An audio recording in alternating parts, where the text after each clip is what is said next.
Good morning. ప్రభువైన యేసుక్రీస్తు వారి పరిశుద్ధ నామములో అందరికీ శుభాలు. ఈరోజు మన అనుదిన ఆత్మీయ ఆహారంగా జకర్యా గ్రంథము 10వ అధ్యాయము 4వ వచనాన్ని ధ్యానించుకుందాం. వారిలో నుండి మూలరాయి పుట్టును, మేకును యుద్ధపు విల్లును వారి చేత కలుగును, బాధించువాడు వారిలో నుండి బయలుదేరును.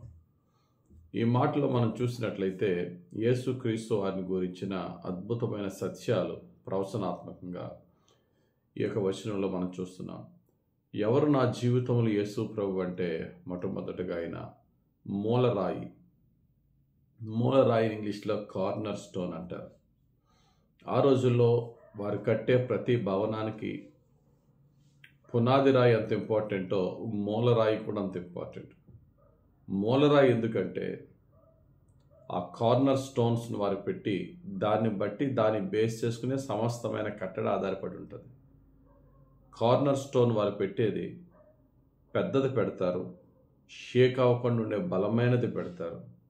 దాన్ని బేస్ చేసుకునే సమస్త మెజర్మెంట్స్ ఉంటాయి. దాన్ని బేస్ చేసుకునే సమస్త కట్టడం నిర్మింపబడుతుంది.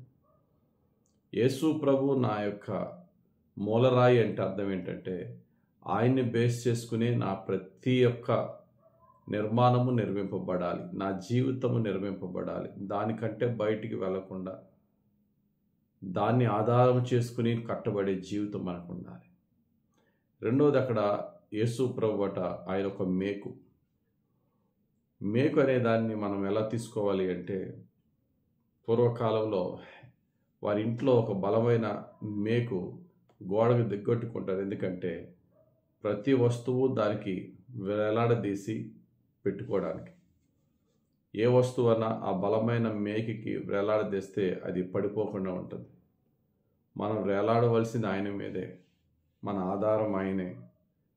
అది బలమైన మేకు, స్థిరమైన మేకు.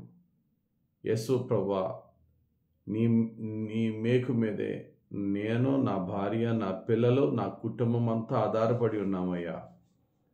మూడో వస్తువు మనం చూసినట్లయితే ఆయన మన యుద్ధపు విల్లట. దేవుడు మనతో చెప్తున్న మాట ఏంటంటే ఆయనే మన యుద్ధపు విల్లుగా ఉండి మన శత్రువులను తరిమి కొట్టువాడు ఆయనే. అందుకనే కీర్తనాకారుడు అంటాడు 45వ కీర్తన 5వ వచనంలో, నీ బాణములు వాడిగలవి, ప్రజలు నీ చేత కూలుదురు, నీ బాణములు రాజు శత్రువుల గుండెలో చొచ్చును. మన శత్రువులను తరిమి కొట్టువాడు, మనకంటే బలమైన వారిని ఆయనే మన ముందు నిలవలేని విధంగా నాశనం చేయగలవాడు. మన పక్షముగా ఆయనే యుద్ధపు విల్లుగా ఉన్నాడట. ఇక చివరిగా మనం చూసినట్లయితే ఆయనే బాధించువాడు వారిలో నుండి బయలుదేరును. ఇదే మాటని బాధించువాడు వారిలో నుండి బయలుదేరనంటే from him every ruler together అనే మాట ఉంటుంది. ఆయన నుండే అణిచివేయువాడు వస్తాడు. మన శత్రువులను అణిచివేయువాడు ఆయనే. ఆయనే మన రూలర్, మన ఏలువాడు ఆయనే, మన పక్షం ఉన్నవాడు ఆయనే. ఈరోజు నీ జీవితంలో, నా జీవితంలో ఎంతమంది అన్న శత్రువులు ఉండొచ్చు, ఎన్నైనా కష్టాలు రావచ్చు, అస్థిరమైన జీవితం ఉండొచ్చు.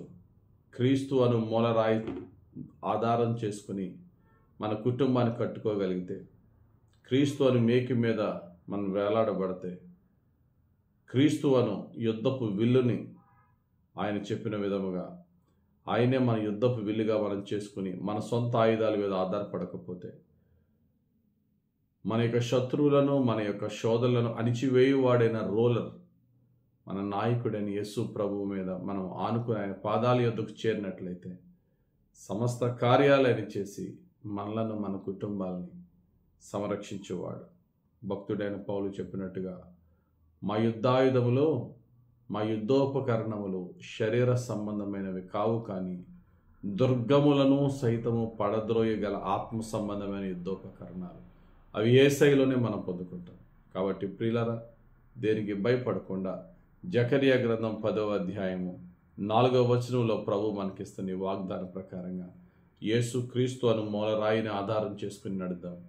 ఆయనే మన యుద్ధ వీరుడు, ఆయనే మన ఆయుధము, ఆయనే సమస్తమైనటువంటి ఆధారముగా చేసుకుని ముందుకు వెళ్దాం. యేసయ్య ఆయన మహిమైశ్వర్యములో మన సమస్తములో సమస్తమై ఉండి మనల్ని నడిపించి దీవించునుగాక. ఆమెన్. ప్రార్థన చేసుకుందాం. ప్రేమ కలిగిన తండ్రి, ఈ దినం నాకు ఇచ్చిన ఈ యొక్క ఆదరణ, ధైర్యము, విశ్వాసము, నిరీక్షణ కలిగించి ఈ వాక్యములను బట్టి నీకు స్తోత్రాలు. నీవే మా మూలరాయ్యా, నీవే మేము వేలాడుతున్న ఆ మేకు నీవేనయ్యా, నీవే మా యుద్ధపు విల్లయ్యా, నీవే మా నాయకుడవయ్యా.